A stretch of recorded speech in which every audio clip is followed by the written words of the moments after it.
Okay, I'm sitting out here in my back patio. I've got a nice brisket that came off. I've currently got it in the cooler, resting it for the next 3 or 4 hours.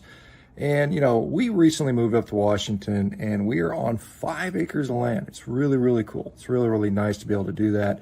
My girlfriend immigrated from France many, many years ago. She came from a very poor family and worked her way up and became very successful due to her own hard work, and in no part, small part, was that hard work effort, creativity, and entrepreneurship allowed her to become successful and to, help purchase this land, and it's largely through her hard work. Not to say that I haven't worked hard in my life, but this is something that, it's a reward of working hard. And so this is interesting. So there's a city. A former Walmart executive, remember the guy that brings you the people of Walmart, is proposing a $400 billion city of the future somewhere in the U.S. desert area, maybe in Texas, maybe in Utah, maybe Arizona, maybe Idaho, something like that. And what they promise, is the social policies of a Scandinavian country combined with the values of freedom of the United States. And, this is going to be a 5 million person city that's going to sit on 150,000 acres. Now, when you calculate that out, that's around 1,213 square feet per person, to include all the common areas. And so you think about it, you're not going to have 5 acres. You're going to have a few square feet that you can live in, a pod of some sort, if you will. Sustainable. It's going to be equitable. All things will be voted on. Now, I don't know if the votes will be carried out by mail-in ballot, perhaps.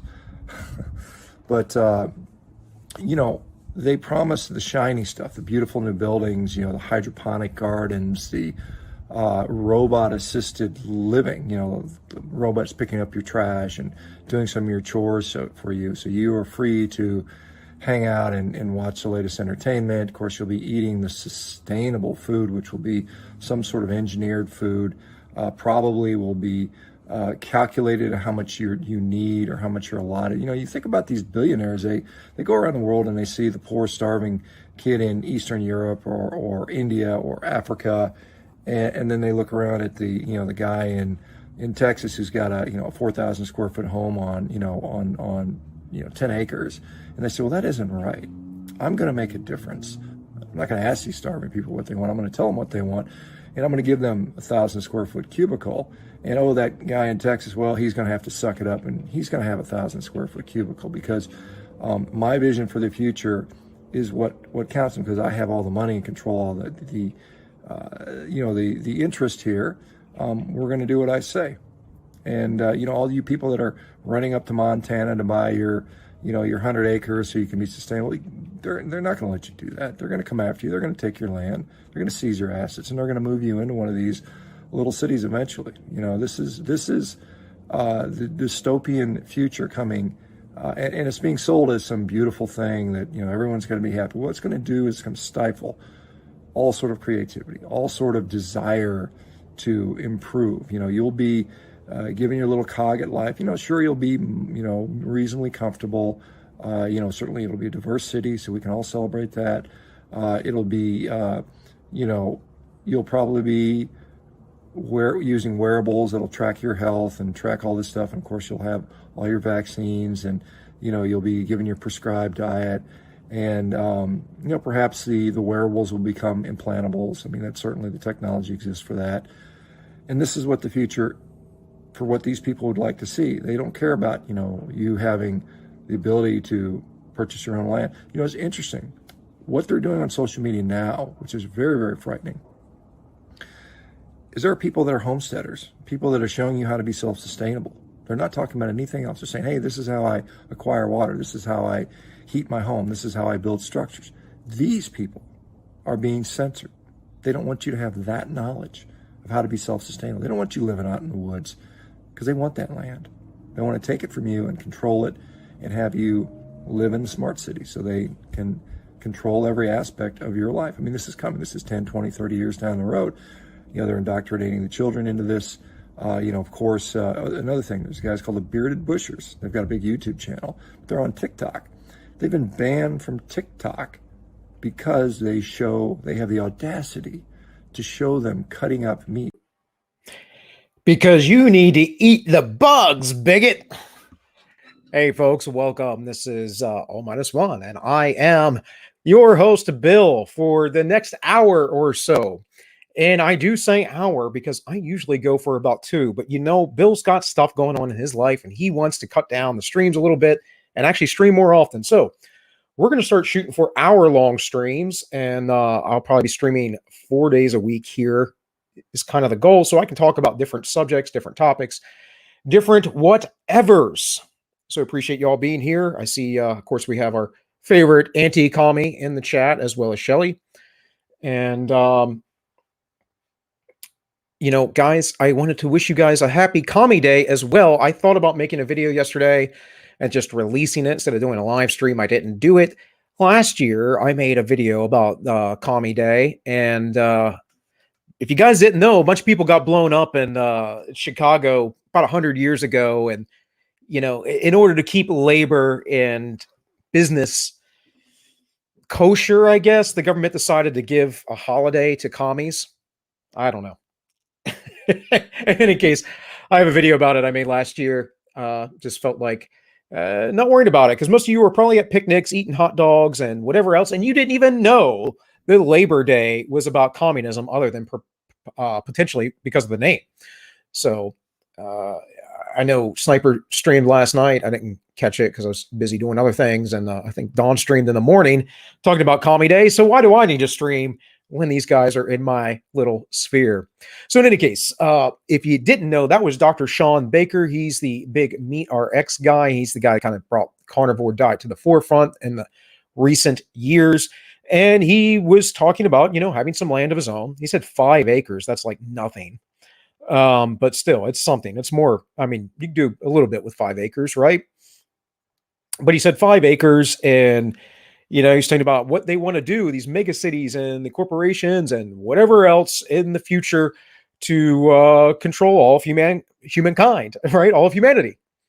So I thought that was a good clip to play. But today we're talking about diet dogma, right? Diet myths, presuppositions. And today, the most sacred of sacred cows, that is calories in, calories out. Calories in, calories out is the most nonsensical argument that people make all the time because, frankly, we just don't work that way. It's not that accurate of a measure, yada, yada, yada. We'll go through it. Again, I'm going to try and keep this to an hour today, folks. So that means I'll be back on Thursday and Friday. Of course, I have the Ends Justify the Memes tomorrow, which will remain at least a 2-hour-long show. And then, before we get into material here, guys, I do have an entropy running. Looks like it's running to me. There is a D-Live. YouTube is not the only place to watch. If you want to donate, there is a PayPal. There's a Subscribestar. There are ways to help me and my family out, which is always greatly appreciated. And in part, it's one of the reasons why I want to stream more often, because it's potential for you guys to donate. I always have stuff I want to talk about, but you got to balance it. I'm trying to write a book and not getting enough done as much as I would like. I'll put it that way.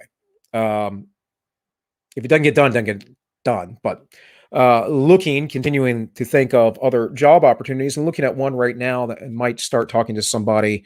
But this isn't a normal kind of job opportunity, so I'll leave it at that. For the most part, like I said, got to work for ethical people, try to figure out how to do things for yourself. That's what I'm trying to do. I'm going to keep trying to do it, but a little money on the side or some help on the side never hurt anybody. So with all that said, let's get into the topic. Let me move some stuff around real quick. Let me add my old thing here to the screen share. Run through the chat real quick. Everybody's saying hello. I've yet to have a single one of you over in the entropy. How dare you? All right. So calories in, calories out, guys. Well, first off, I will run my mouth as I always do, but we're just going to run through a few articles. And I'll show you ahead of time what we have again, because I'm going to try and keep this to an hour, and you know how much I like to talk. So there's no sugarcoating it. All calories are not created equal. This was from Harvard Health Blog. I have from Scientific American. Now I archived this because they have a paywall. This is from 2006. How do food manufacturers calculate the calorie count of packaged foods? Now, this is important. We'll explain this, and you'll get an idea of why it's an inaccurate measurement. Then we have some random blog post, which brings up some points. A calorie is a calorie violates the second law of thermodynamics. Now, I brought this up because the first argument that 85,000 million% of everyone always says is it violates the first law of thermodynamics. Okay, well, the bottom line is not, no, it doesn't. But you think it does because of Dogma. And we'll get into how it doesn't and how, if that is the case, that it violates the second law. This is obviously from a nutrition journal. And then, not because I want to keep using Scientific America, but I found these articles and thought they were decent. As usual, I usually skim the articles and don't fully read them. But what I saw here was decent. And it's actually two articles from the same gentleman. So again, we probably won't get through all of them. But is the hidden truth about calories, and then science reveals why calorie counts are all wrong. And then finally, I have a paper. It's just one paper out of many, but it's actually rather well conducted. And the reason why is because it was done on the military, where they could actually observe these folks. Most of the really good studies that we have on the issue of diet and all that we learned about things in the, like, say, 40s, 50s, 60s were all done in the military, folks, for reasons, right? And having a controlled environment's a very important reason to do that. So this is extended ketogenic diet and physical training intervention in military personnel. And not to give away, the end, spoiler alert, but basically the people that were on a low carb diet lost a lot of fat without monitoring caloric intake or any of those things, because that's what happens. Because energy exchange is not what makes you fat. It's about, yes, to some degree it is energy exchange, but it's more about where your hormone directs nutrients. And we'll get into the hormones probably next week, depending on what I can get through today. But for now, we're going to talk about the calories in, calories out. Let's see. Entropy requires a login every time I visit, so I do not convenient enough. Yeah. I mean, I feel you, but it requires me too, but it will remember through my computer. See, Juan Cholo's over there now. Like, I hate that BitChute does that, like, on my phone and stuff, because I don't like to remember all of my passwords like most people. Because everything requires a password. It's ridiculous. All right. There's no sugarcoating it. All calories are not created equal. November 4, 2016. Archive content as a service to our readers. Harvard Health Publishing provides access to our library of archived content. Please note the date each article was posted or last reviewed. No content on the site, regardless of date, should ever be used as a substitute for direct medical advice from your doctor. Fair enough. So here it says, burning more calories each day than you consume may have been the diet advice from the past, but that doesn't work for everyone. Instead, the focus should be on eating whole foods and avoiding processed carbohydrates like crackers, cookies, or white bread. A recent review and the JAMA Internal Medicine further cast a light on the shaky history of nutritional science. Before the 1980s, regulations did not require researchers and physicians to declare conflicts of interest before publishing a paper. Well, I mean, yeah, there is that, but even since then, I don't think it's changed much. So, sugar industry, coronary heart disease, a historical analysis of the internal industrial documents. And if you guys didn't know about this, the sugar industry essentially paid off folks for decades, stating that sugar was healthy and fine for you. And as we said, quit eating fat, eat less animal products. We added sugar to everything because, well, basically, folks, you need energy, and your body is geared toward the flavors of things that give you energy, like fat and sugar. And they're the two primary tastes that you crave. The other one is salt. Salt doesn't give you energy directly, but it does through biochemical processes in which your body needs, and the sodium ion pump, as well as all the minerals and other trace nutrients there. So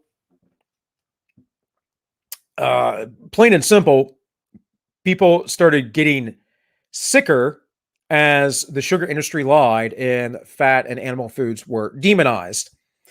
There is no direct correlation that you could bring up. You can't say that's correlation versus causation, because we can look at other correlations as well.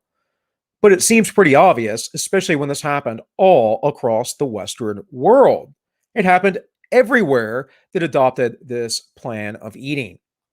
And eventually caught up to the French, that French that I told you about, that were part of that certain paradox, because they used to eat high fat diets and smoke a lot, yet have very little heart disease.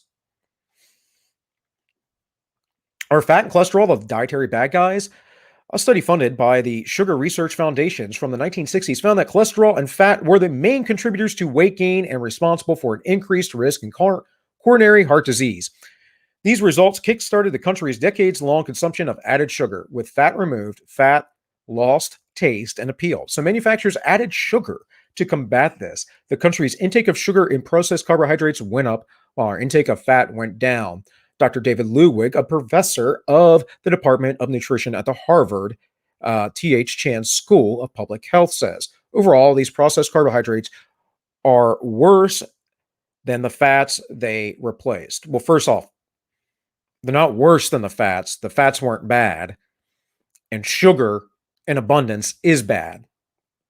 Period. It just is. It's not good. It's toxic in your system, much like alcohol is. Does your body use sugar? Yeah, absolutely. Just like it uses alcohol. Your body literally makes some chemical byproducts that are alcohol in your system and uses that for energy. But it doesn't mean that you should be drinking alcohol directly, now does it? The JAMA review from September found that the doctors involved from the study were in fact paid by the SFR. Research was tainted due to conflict of interest. No, and there's some coof stuff. Now it says, it is true that fat has more calories than carbohydrates, including sugar, but that by that logic, a sugary beverage is better for you than a handful of nuts. That's just not what unbiased studies have shown. Looking only at calories, ignoring the metabolic effect of each calorie, the source of the calorie changes how you digest it and how it retrieves energy from it. It's basic stuff, guys. But people argue this till they're blue in the face. It is calories in, calories out is literally, if there is one sacred cow, and people will be afraid to speak about it, to deny it, to say anything. People get, oh, no, wait a minute. I'm not saying this. I mean, even I have taken this stance. It's a good guideline. It is. It's generally a good guide. You have something to aim at, but it's not accurate unless you do 1,001 different testings for yourself. Understanding your body, and really, that's neurotic. That's stupid. The best thing you can do is be in tune with yourself, understand what makes you feel good, what doesn't make you feel good, and let your body. Basically, let your body even itself out. Like, you may not, like, no one's going to be good at like 4% body fat for extended periods of time. 6% is going to be really hard. 9% hard for most people, unless that's just what your body is good at being at. So, it's not necessarily about being shred or ripped or any of those things I'm talking about. It's just about general health. And, you might be not super caught, but you're going to be healthy. You're not going to be flabby. That's the main thing. And guys, believe it or not, and I'll talk about it in the future, fat is, it has a metabolic cost. And I don't just mean that it's sitting on you. It actually, your body needs to process energy to keep that up. It has to have blood circulating to those areas and whatever else. All right. So it says carbohydrates have been categorized as simple or complex in the past, but Dr. Ludwig says these classifications are misleading. They 100% are, because it doesn't matter once they're digested. Many doctors are pulling away from these narrow categories and moving toward the all-encompassing terms of high glycemic index and low glycemic index. There's issues with the glycemic index as well. The glycemic load is a little bit better of a way to measure things because the glycemic index is like a 1-for-1 ratio, meaning the weight or volume that you have to eat of a certain thing is not comparable to the weight or the volume of another thing. So off the top of my head, hypothetically, because I can't remember, let's say like a teaspoon of sugar is something like 50 grapes, right? So what are you going to be able to eat more by volume? Well, you can eat a teaspoon of sugar over and over again, but those 50 grapes, you're going to get full eventually, right? Because of all the water and fiber that are in them and time that it takes for your body to digest. So just some food for thought there. An apple is a simple carbohydrate because it is digested quickly in the body, but fruit is better for you than other simple carbohydrates like chips or crackers. Yes and no, depending. It all depends. Generally, I would not say eat crackers, chips, potatoes. For me, I do better with potatoes. I don't do well with grains, guys. I basically eat rice for grains, unless I'm having a piece of bread, which isn't very often. That's why Dr. Ludwig views the glycemic index as a more accurate measure of a food's value, good or bad. When something has a low glycemic index, it raises your blood sugar levels slowly, increasing your insulin levels gradually. This is basic stuff. Diabetics know, whatever. I'm not going to keep going through glycemic index. It's really not used well. Like I said, glycemic load's a better measure, in my opinion. And I've seen other things in the past. It's been years that are sort of balancing the two things, but it's always going to be individual to you. Just because the glycemic index or glycemic load of something is a certain number doesn't mean that food is going to react with you on an individual basis the way it does with 100 other people. Understand this. Can you make peace with fat? Today, you can look at food differently. Counting calories alone does not work ultimately. It matters where those calories come from. This matters more than the number of calories ingested, Dr. Ludwig says. It was the calorie focus that got us into trouble with the low-fat diet in the first place. So don't be afraid to go back to fat. Just make sure it's healthy fats like avocados, olive oil, and nuts. Don't cut out the fat. Saturated fat is perfectly fine as well. And of course, there are comments here. This is just a brief introductory type article, folks. But what I do have as well for you is this, where are we at here? Short video from What I've Learned, which is a fabulous YouTube channel, folks. Let me pull this up over here. And I only praise this gentleman and his channel because of how well put together his videos are. And I started watching his stuff some years ago when he was talking about stuff that I've been studying. So there's all kinds of diet stuff here. You can go in and debunk and look at what he has to show you, but the guy's pretty on point. So as always, when I play a video, please, folks, let me know how the volume is. Biggest Loser transformations have astonished and challenged a nation. In 10 seasons, they've lost over 10 times. In 2016, a paper from the journal Obesity was released titled Persistent Metabolic Adaptation 6 Years After the Biggest Loser competition. You may have heard of it as it appeared in a report on the New York Times and it received coverage on ABC News. News from the world of weight loss. Scientists followed contestants from the TV show The Biggest Loser, and they found that when the cameras went off, the weight often came back on. The phenomenon the study is discussing is called metabolic adaptation, which is where resting metabolic rate dramatically slows down in response to weight loss. Meaning, after losing a bunch of weight on a calorie-restricted diet, the person's body burns less calories. So in order to maintain their weight after the weight loss, they have to either exercise a lot more or eat several hundred calories less than someone of the same weight who didn't have to lose any weight in the first place. In order just to maintain my weight, I have to eat less than 1,400 calories a day. It's almost nothing.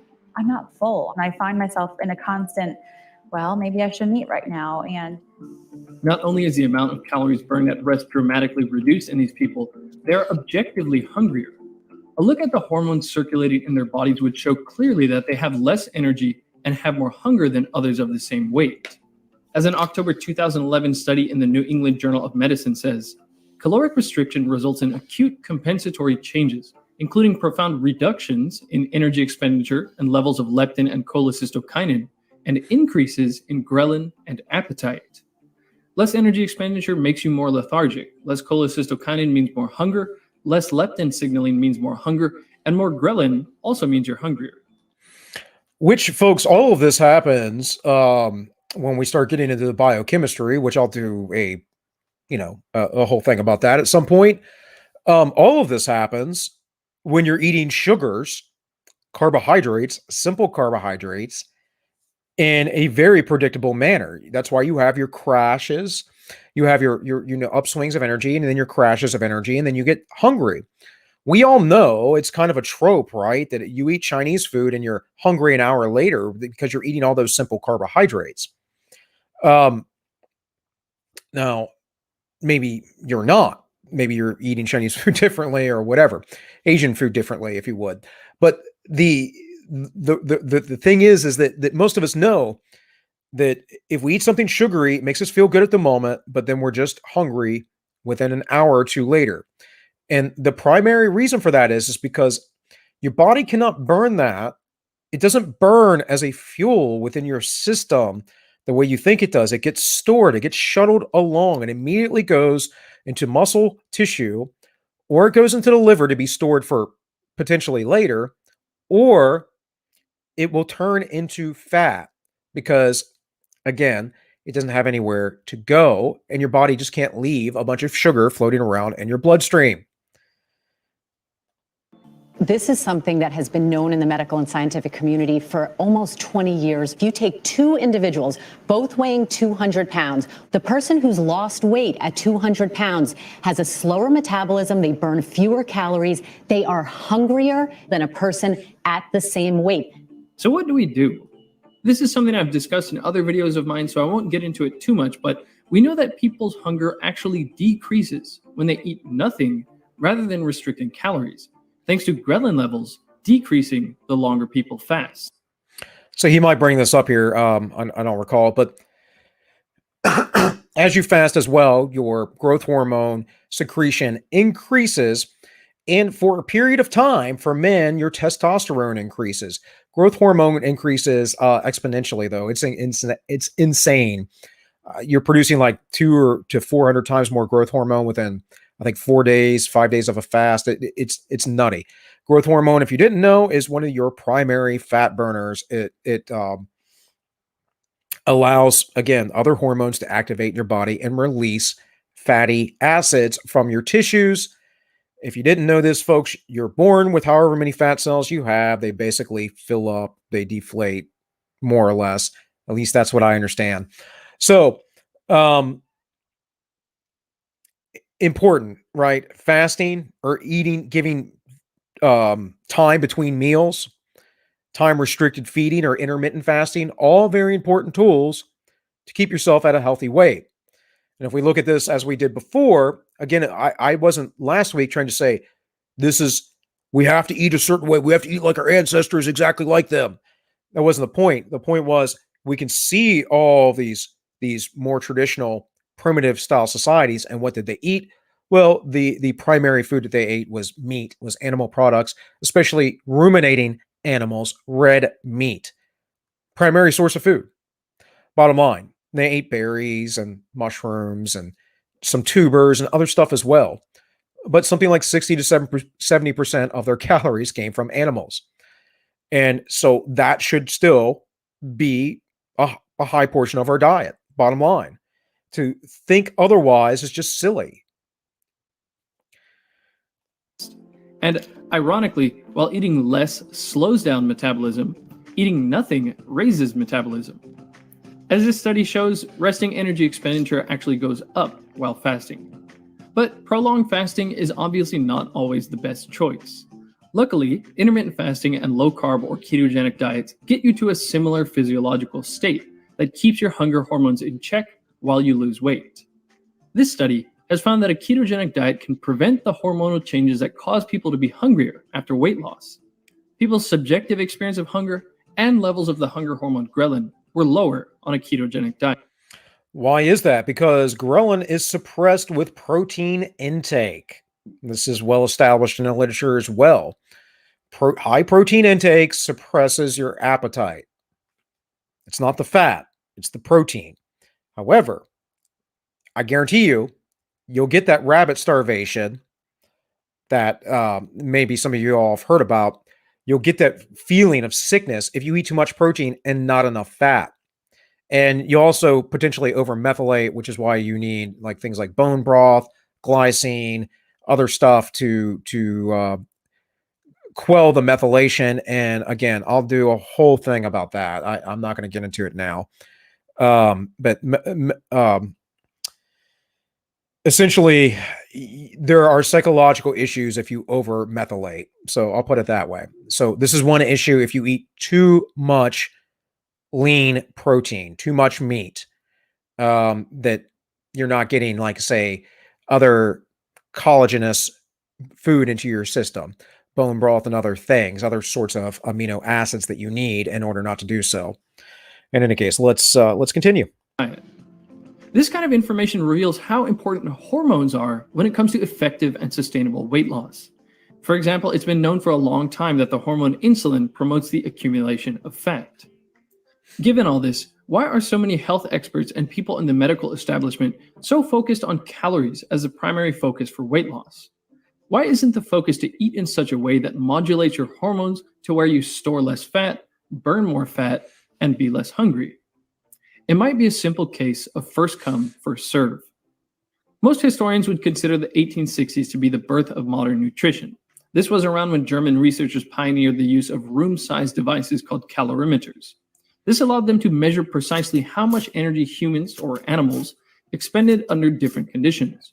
Nutrition researchers were very interested in the requirements of children, soldiers, and athletes in terms of vitamins, minerals, protein, and of course, calories. Almost 100 years later, Rosalind Yalow, a medical physicist, and Solomon Berson, a physician, invented the radioimmunoassay in 1960. This new technology allowed researchers for the first time ever to measure accurately the level of hormones circulating in the bloodstream. By the time this was invented, though, the calorie-cutting approach to weight loss had strongly taken root. Of course, the laws of thermodynamics can't be broken, but why not just eat in a way that makes you less hungry? And why would anyone recommend cutting calories when it's been clearly shown that it will make you hungry and lethargic? Well, it might have something to do with the fact that nutritionists had almost a 100-year head start to think about diet in terms of calories rather than hormones. So, of course, the video continues for another 2 minutes. You can go check that out. Do him a favor, though, man. Go sub to him if you're not. You can see I am, and this is not my primary account. This is my account for the stream. I'm going to give him a like, too, because I really do love this channel.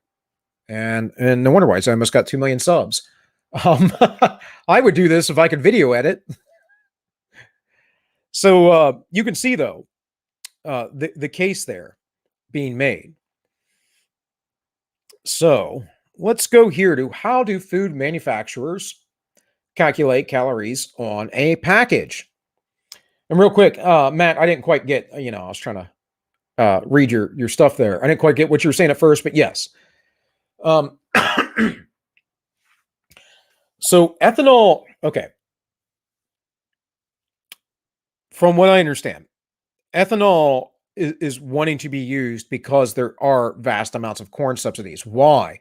Because corn is easy to grow, it's cheap, and there are GMO patents on it, which are basically a means to which they can disenfranchise small farmers and continue to industrialize the farming industry in league with the United States federal government, which is what we do.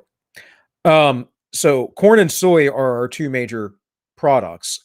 And what do you find in almost every product in the grocery store? Corn or soy.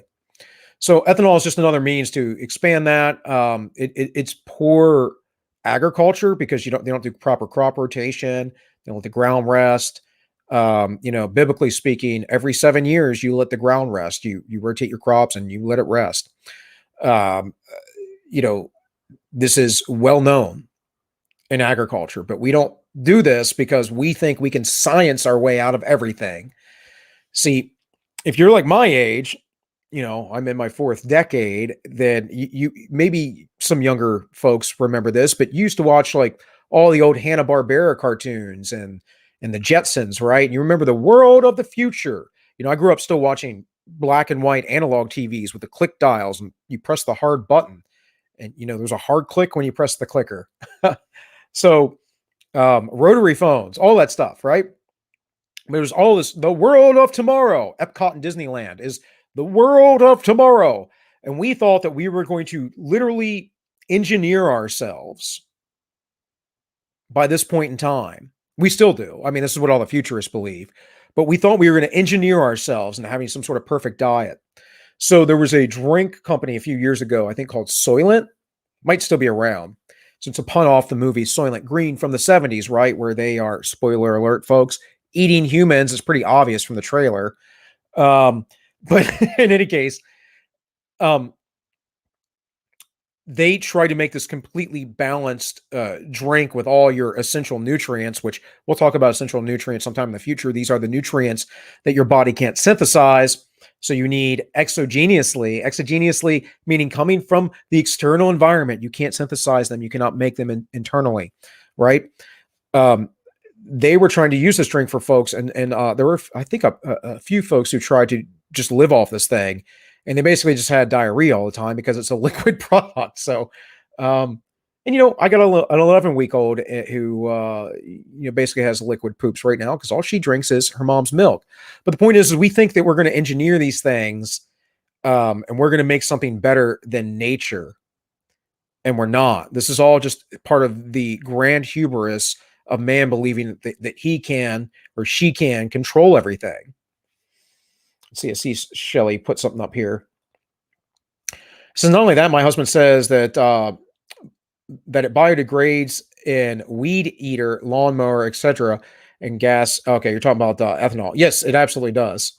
There's a lot of issues with ethanol. It's pretty stupid. Juan Cholo says over at Itchaby, better living through science is why we are so over-medicated today. A pill for everything. Agreed, Juan. So let's read this article, guys.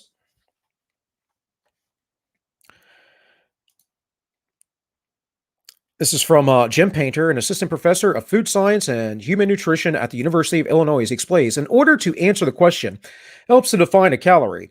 I did, by the way, folks, have another article that I couldn't find. I don't know what I did with it. It's somewhere in my files. I'll probably come back to it about this, where this guy is like, ho. People say a calorie isn't a calorie. Here's why they're wrong. And then the whole article debunks the title of his article. It literally does. And he talks to several people. And I understand why people are confused about this. But this is good because it does explain essentially, unless this is done differently, how the industry actually works. Okay, it helps to define a calorie. A calorie is a unit that is used to measure. A calorie is, you see, is a food package, is actually a kilocal or 1,000 calories, is the amount of energy needed to raise the temperature of 1 kilogram of water 1 degree Celsius.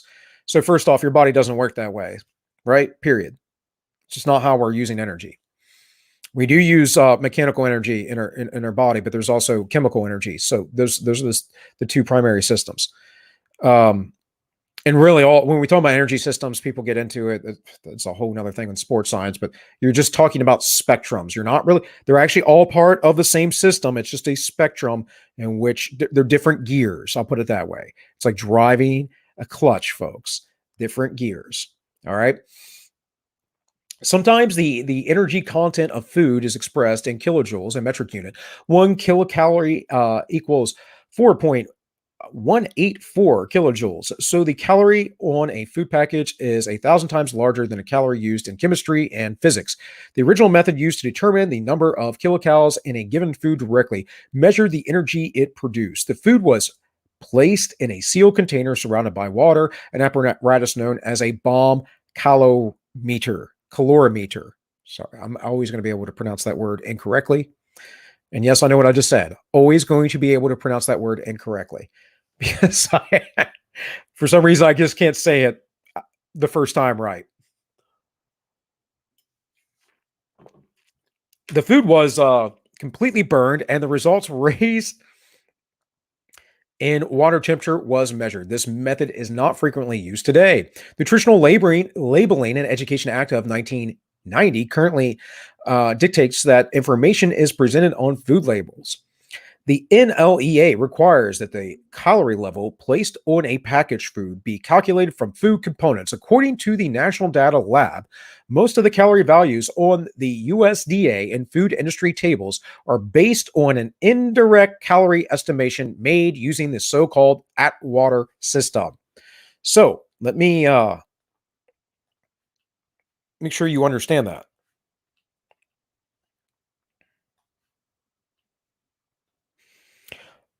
It says, according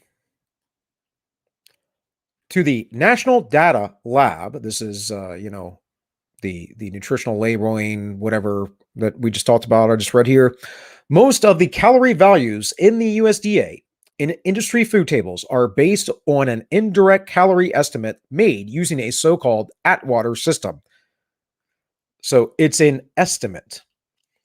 In this system, calories are not determined directly by burning the foods. Instead, the total caloric value is calculated by adding up the calories provided by the energy-containing nutrients, protein, carbohydrates, fats, and alcohol. There is no way to know that, folks, unless you break down the food completely and you can look at it on a molecular level.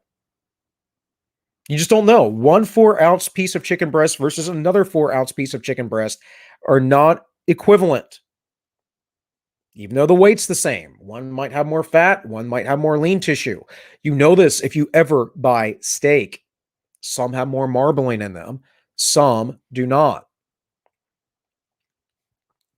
Because carbohydrates contain some fiber that is not digested and utilized by the body, the fiber content is usually subtracted from the total carbohydrates before calculating the calories.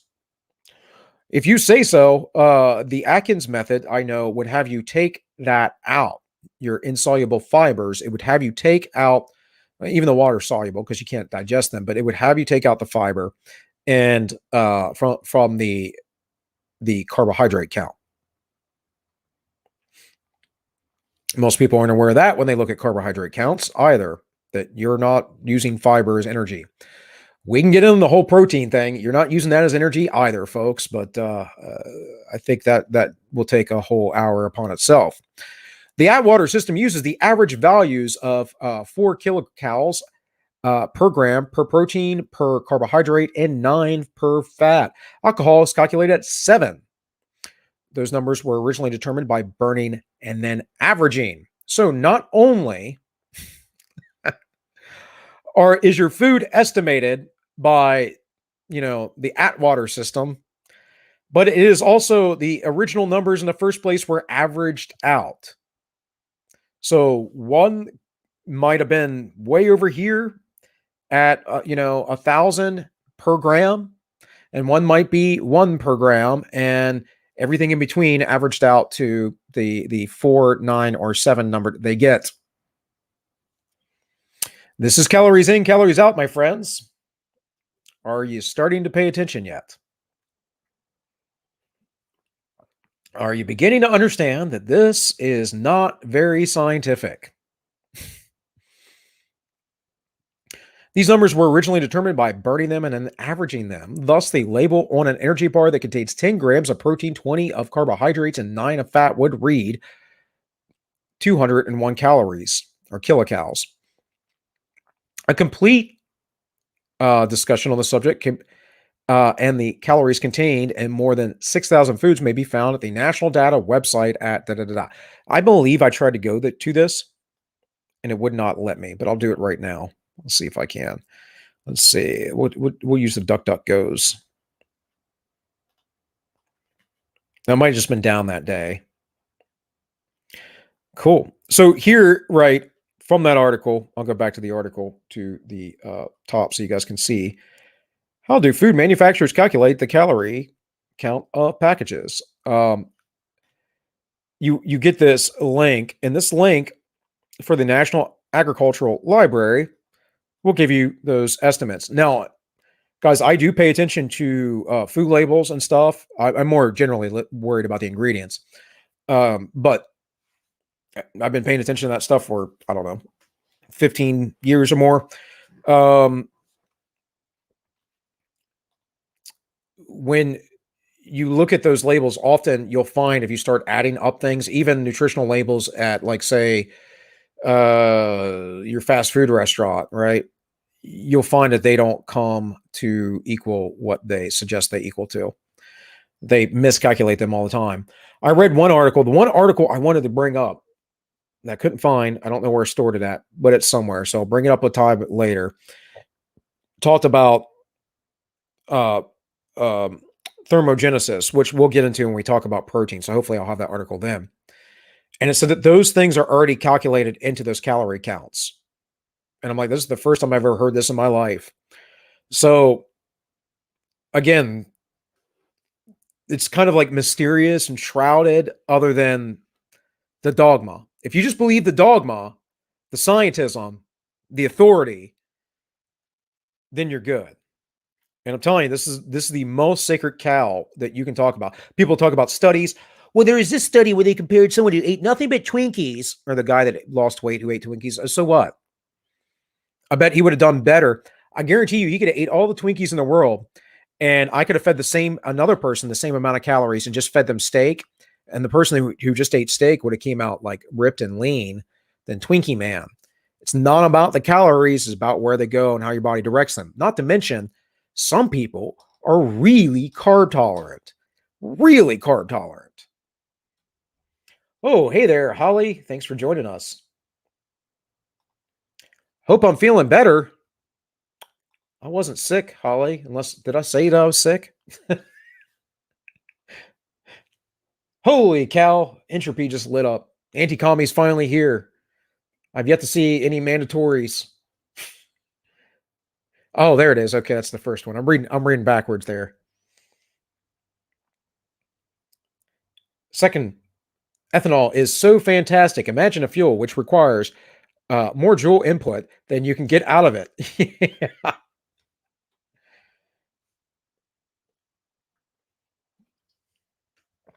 All right, let me go over to DLive real quick.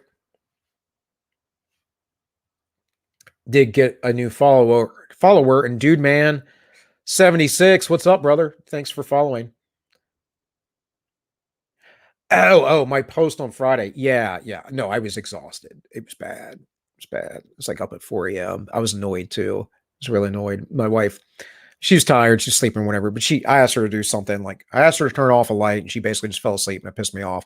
So, anyways, because I got to bed late. But yeah, when did I go to bed that night? I think I was in bed at like 10:30 or 11 and asleep, which is just completely unusual. And if I'm asleep that early, I'm usually up at 4 a.m., which makes it even worse. And then, because you're like, oh, I'm so tired. And it's like, oh, now I'm up at 4 a.m. It's still dark out. There's nothing to do. I can't make a lot of noise or I'll wake up people in the house. And in any case, this is one of the reasons why I stay up later, because it helps me get over that. But I ended up sleeping, Holly, till like 10:30 the next morning. My wife let me sleep. So yeah, that was pretty dope. I haven't slept that long in forever. And that was the first night in, I think, a month I've slept and have not woke up multiple times. So yeah, very good. Because I'm generally a light sleeper. I'd already forgot about that. that's how like normal it is in my life. So anyways, let's get back to the topics here.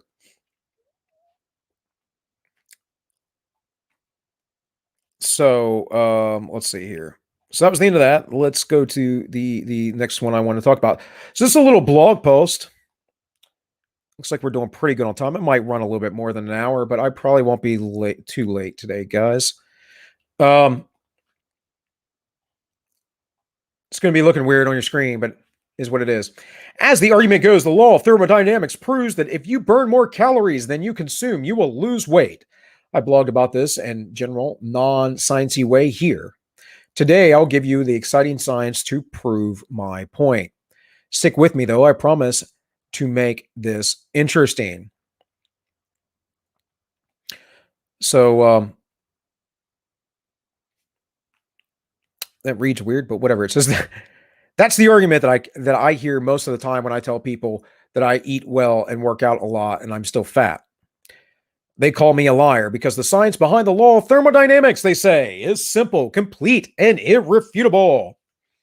First things first, there isn't a law of thermodynamics. There are 4 of them. The first one is actually called the 0th law, which you gotta love. Since these people aren't concerning themselves with the entropy of a crystal absolute zero, I'm assuming they were referring to the first law. Actually, I assume they are phonetically parodying something they heard from someone else that they wouldn't know, one of the laws of thermodynamics, if it bit them in the ass, but I digress. Well, there you go. And yeah, generally. And don't get me wrong, guys, like I've parroted people before. We all do it, but we shouldn't. We really shouldn't. I think Jordan Peterson's got a good point about that. About, you really should have some sense of what you're talking about when you speak. Like, if it doesn't matter if you're joking around, it's another thing. But, generally, whatever I'm talking about here, these are things in my wheelhouse. They really are. So, if it's outside of my wheelhouse, I usually am like, I defer to somebody else, or, well, this is what I know about it. It's like, we were talking about Spookstar over on D Live was asking me about my thoughts on Islam. Not my wheelhouse, bud. I mean, I know some stuff, never delved super deep into it. I've only watched what other people are presented, have bought a few books, but it's not like something I'm studying regularly that, I'm great at. Unlike Dr. David, I think it's David Wood, right? From Acts 17 Apologetics. Now that dude knows about Islam, I can tell you. So, or the guy I recommended to him last week to look into, like Jay Smith, he knows quite well about Islam. First things first, there isn't a law of thermodynamics. Yeah, okay, sorry, I big-lead that, so change my place. The first law states that in a thermodynamic process, the increment in the internal energy of a system is equal to the increment of heat supplied to the system, minus the increment of work done by the system on its surroundings. It is often simplified to energy can be neither created nor destroyed. I do not disagree with the law, but note that the first 4 words in thermodynamic process, what I disagree with, the gross misrepresentation of the human body as a perfect thermodynamic process. I have 4 issues with this. So I'm going to bring these up. Now, other people will say, yes, it is. And again, this goes back to the article I can't find. So somewhere I stored it away. So we'll return to this. In fact, I might talk about calories in, calories out for 2 weeks in a row.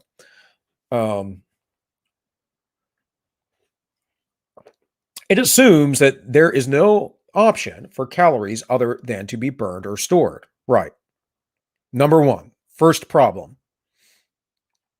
Carbohydrates work in basically that manner. Fats and proteins don't, because they have other things to do in the body. Did you get that? Another reason why they're more important. The other thing is when we start talking about essential nutrients, guess what? Carbohydrates are not essential nutrients. Your body can endogenously create them. It can synthesize them, cannot with certain fatty acids and amino acids. Needs them. Also, the most important vitamins, folks, the most important vitamins for your body are fat soluble. You need fat. You need a lot more of it than you think, at least than you've been told for decades.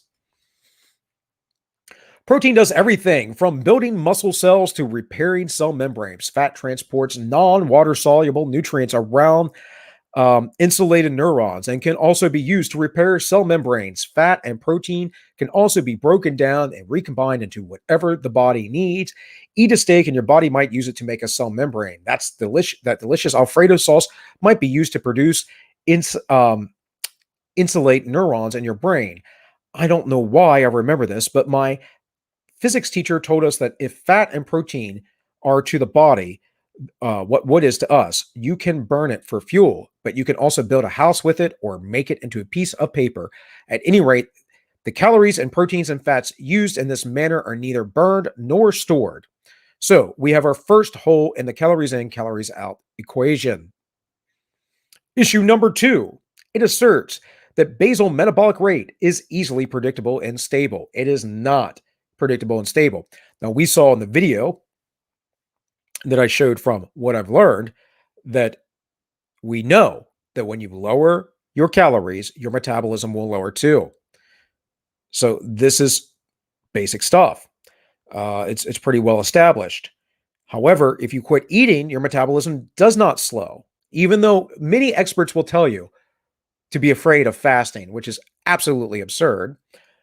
You're literally meant to fast. Your body is meant to run on fat. The problem is you're not well adapted to do so, so you feel like crap when you start doing it. Issue 2, it asserts that the basal metabolic rate is easily predictable. Your BMI is the number of calories that, or sorry, not BMI, BMR is the number of calories that you would need to stay alive for 24 hours if you spent the day still and in bed. Just what would be required for breathing, heart rate, etc. It is typically calculated using the Harris-Benedict equation. James Harris was a botanist who freely admitted that his equation failed to take into account large amounts of muscle mass or the additional calories provided by excess body fat, and thus it was much more effective for individuals or at a very close to an ideal body weight. And this is the same with BMI, the body mass index. It's not very accurate. There are ways to get accurate measures, but excuse me, but we use certain measurements too to figure out body fat. The reality is though, there is no accurate way to measure body fat other than by displacement or DEXA scan. So, and the DEXA scan is really the most accurate way.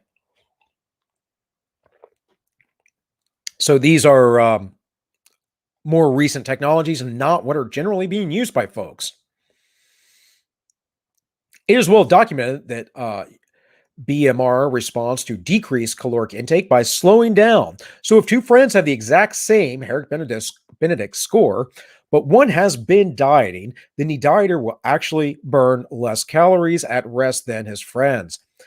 Said another way, if these two friends eat the same number of calories in excess of their BMR scores, the dieter will gain more weight than the non-dieter. Again, in this case, calories in, calories out just doesn't hold up. It requires that the body be perfectly efficient calorie burning machine. So Gary Taubes talks about this a lot because he's basically saying if you overeat so many calories within a year, if it's just 100 calories or whatever of your body, that I think it's the example he gives. He's like, within a year, you should have gained like 100 pounds. He's like, that doesn't happen.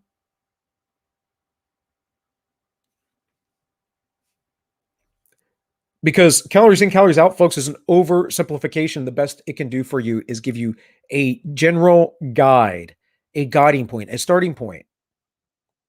Not a very accurate one, though. I certainly wouldn't use it for surveying. Let's see.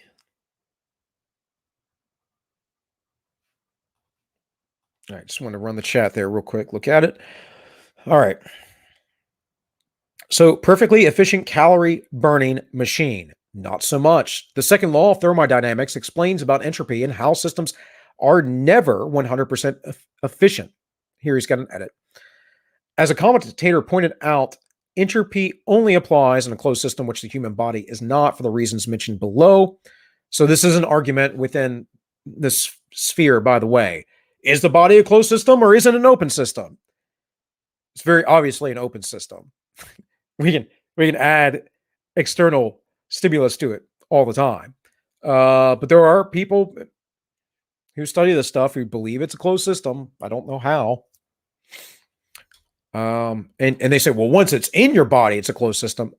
Yeah, okay. Well, it's a very complex system too. Super complex.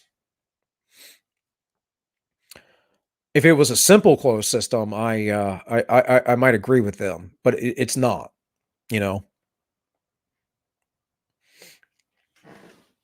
What I meant to say and didn't was that the first law also applies to a closed system, and as such, people who think that the first law applies to the human body would have a difficult time weaseling out of saying the second law applies regardless. The human body is even more complicated because of its ability to burn, store, use nutrients affected by things like genetics, environment, hormones, previous caloric restriction, and subsequent reduction, and BMR, hydration level, environmental, chemicals, etc. I mean, there's epigenetic factors. There's that is what he's saying. Genetics, talking about genetic expression, epigenetics. But remember, epigenetics do not cover just what's being expressed in the moment, like from your diet or exercise or sleep, but also what your grandparents did, you know, long before you were ever a thought. If we wanted long-term weight loss using this theory, then we'd have to eventually turn to starvation.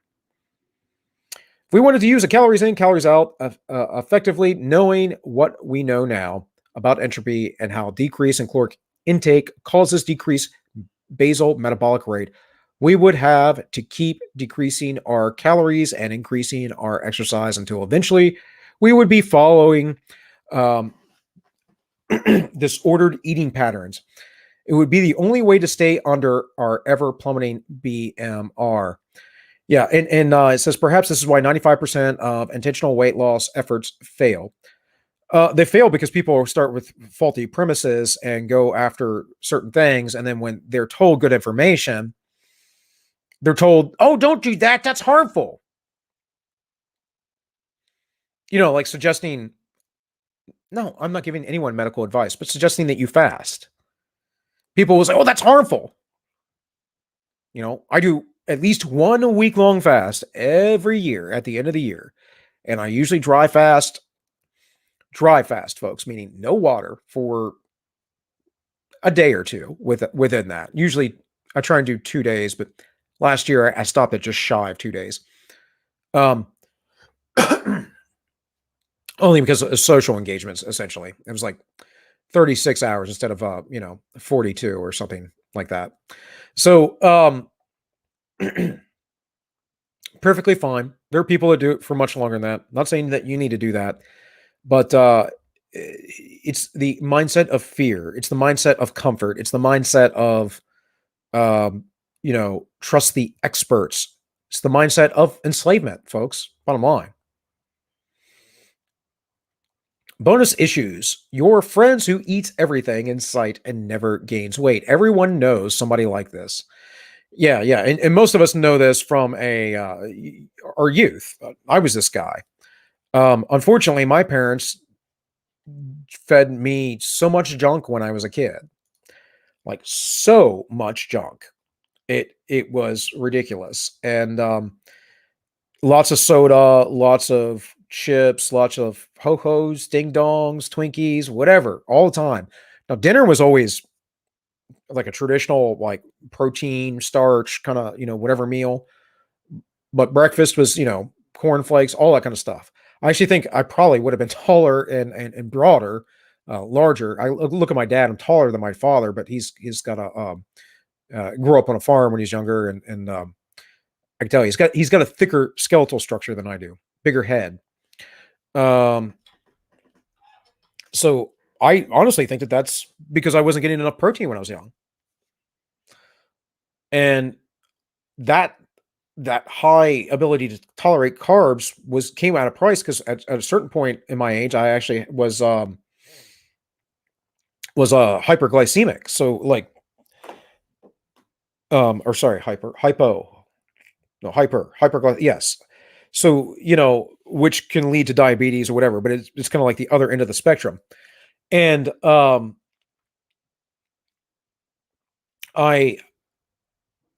would get these really bad crashes and whatever. And I kind of think I quit eating less that way as I got a little bit older, but I still drank a lot of soda and whatever else. I mean, it took me a lot. I think I was drinking like, I don't know, 3 or 4 glasses of milk. I know it was at least 1 or 2 every night before bed, and a bunch of peanut butter to gain weight for boot camp. And I was still only at like 130 pounds, or sorry, 120 pounds. In 13 weeks of boot camp, I came out 135. So I gained 15 pounds of muscle because I certainly didn't have much fat on me. That was just a shift in diet. And as I went through the Marine Corps quickly, within a few years, and as soon as I hit about 20 or so, I could gain weight. I was getting fat, could do it. It wasn't like before. So I learned real quickly. My metabolism wasn't staying that way forever. All hormones, folks, all hormones. So in any case, calorie is a calorie, violates the second law of thermodynamics. This is a actual scientific paper, but I think we are going to pick back up here. If you guys join late, I'm just going to do hour-long streams and try and stream 4 days a week here, Monday, Tuesday, Thursday, and Friday. So that will help me with the time management a little bit more. If I want to stream longer, of course, I always can. But, baby, wife, looking into a potential job opportunity, probably part-time, maybe full-time, I don't know. Book. Bill's got 101 things that he would like to do. And unfortunately, I don't have enough, well, I don't have any extra cash, but I was going to say, I don't have enough extra cash to hire somebody to outsource to do some of these things that I, would like to do, or an assistant or something. I don't know. In any case, so that's going to be the plan for a while. So real quick, let me check chat before I get out of here. Holy cow, call me. Well, thank you, buddy. Call me for a big old $30 US. I don't usually read off the number, but I'm gonna today. Let me close this out real quick. Look, I did it right.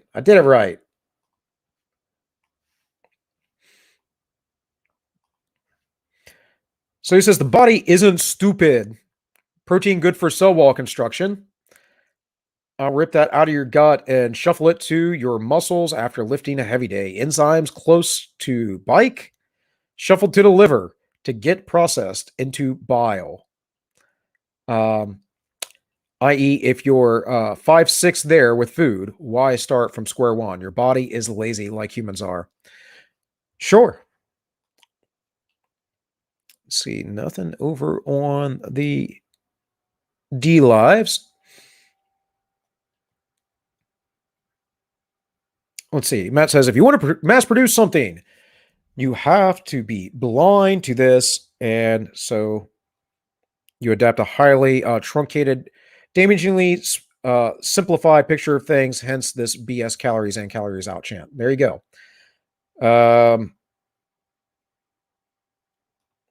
Holly says hormonal balance as well. 100% hormonal balance. I think for me over the years, guys, optimize your hormones. Just literally the best thing you can do. The biggest problem we have today with that, and I will go into this at some point, are exogenous endocrine disruptors and xenoestrogens. So we get all these things from our industrial chemical life that basically turn the frogs gay.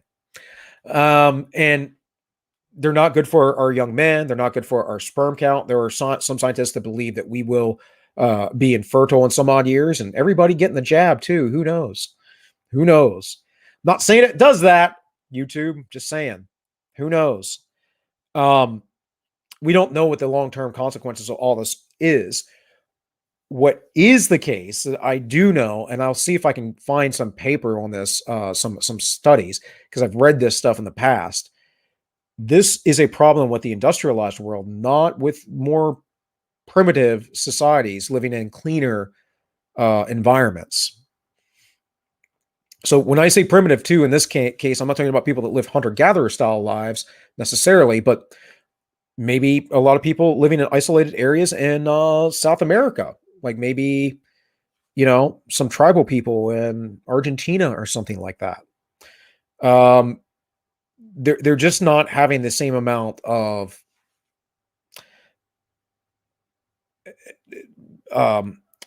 chemical disruptions as folks who live in an industrialized environment, period.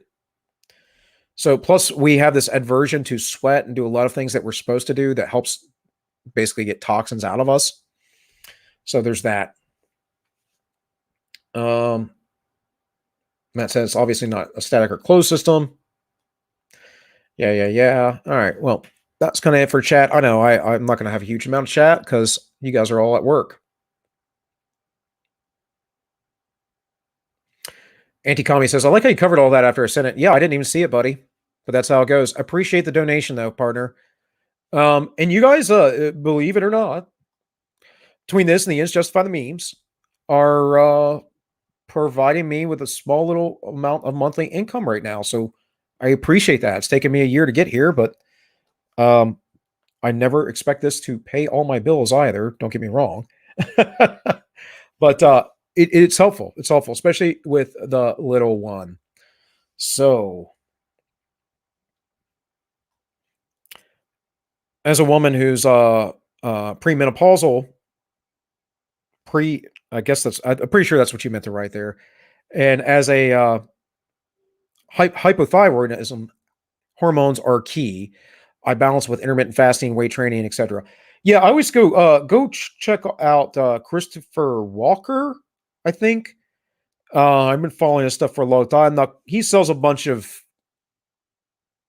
supplements and all, like most of these people do. So take it for what it is. But he does a lot of stuff, coaching on testosterone. He's written some books on it. He had a pituitary gland. What was it? His early 20s. That pituitary gland. I think it was cancer or something like that, or And his hormone production was terrible, and he's basically adjusted all that through diet, exercise, that kind of stuff. And it's what he teaches today. So just a resource. I'm not saying he's the guy to go to. I'm just saying he's a resource. That's Christopher Walk-Ins, Spud. I'll bring it up real quick. He makes a product called Testosterone and some other stuff. Or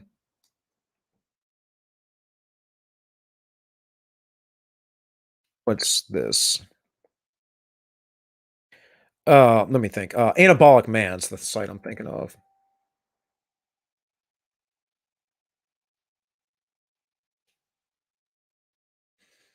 Anabolic Men, my bad. Let me bring that up for you real quick.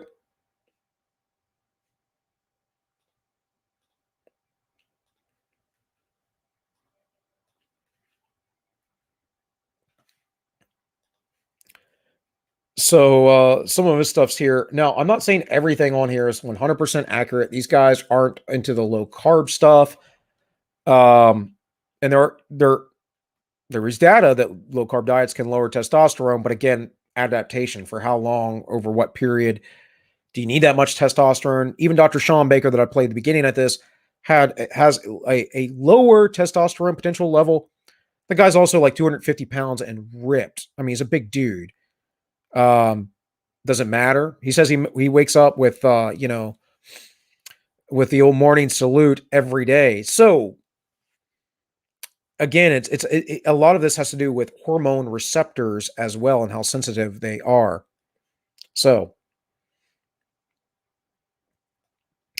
do I have any info on alkaline versus acidic body pH stuff? No, because it's basically nonsense as far as I understand. Go find Bart K.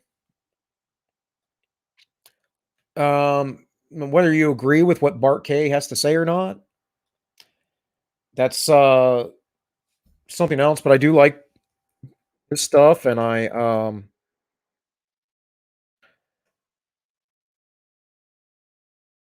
He's an actual researcher. Hold on. I'll get it up here eventually if YouTube will bring it to me. Here we go. And, or he was a researcher in this field for a very long time. And he basically goes after people for being wrong on the internet about diet stuff all the time, and goes after vegans. Now, Bart is of the opinion that the only thing that we need to eat are animal products. He might be 100% correct on that, and I think it's quite possible. But there is, I'm trying to find it right now. There is one he did not too long ago on this whole idea of pH balance and acidic diets and whatever else. But let me just bring up his YouTube.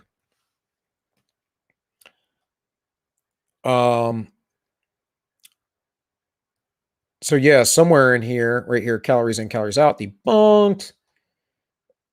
Should you mix carbs and fat? No. He's going to go on about that in the Randall cycle. He does really good videos, actually, depending on what they are. But this is like crack to me. Again, this is like my wheelhouse. In any case, he does have one somewhere in there that talks about this. As far as I know, it's nonsense. Your body, there are too many mechanisms within your body that regulate your pH balance. So, all right, guys. Well, that's going to be it for today. I appreciate y'all being here. Let me make sure there are no last minute chats. Again, appreciate you guys being here. I know I'm, more or less changing things up, but improvise, overcome, adapt, man. This is the way of life. I like changing things up personally, but I also know got to be consistent. So 3 p.m. guys, I'll be back here Thursday. I should be. And I don't know. I have some stuff to talk about. I want to get into the occult and the New World Order and all this other stuff. Fun stuff. I don't know if I'm going to do that this Thursday or I'm going to go on about what I was talking about last Thursday, which I don't even remember what that was off the top of my head. But one way or another, I'll be streaming for about an hour Thursday. So, and of course, I will be live tomorrow at 7 p.m. Eastern with the Ends Justify the Memes. If you guys want to catch the real fake news, we'll be over there. So thank you all once again for watching. Appreciate it. And hey, I wish you all well. Peace out, guys.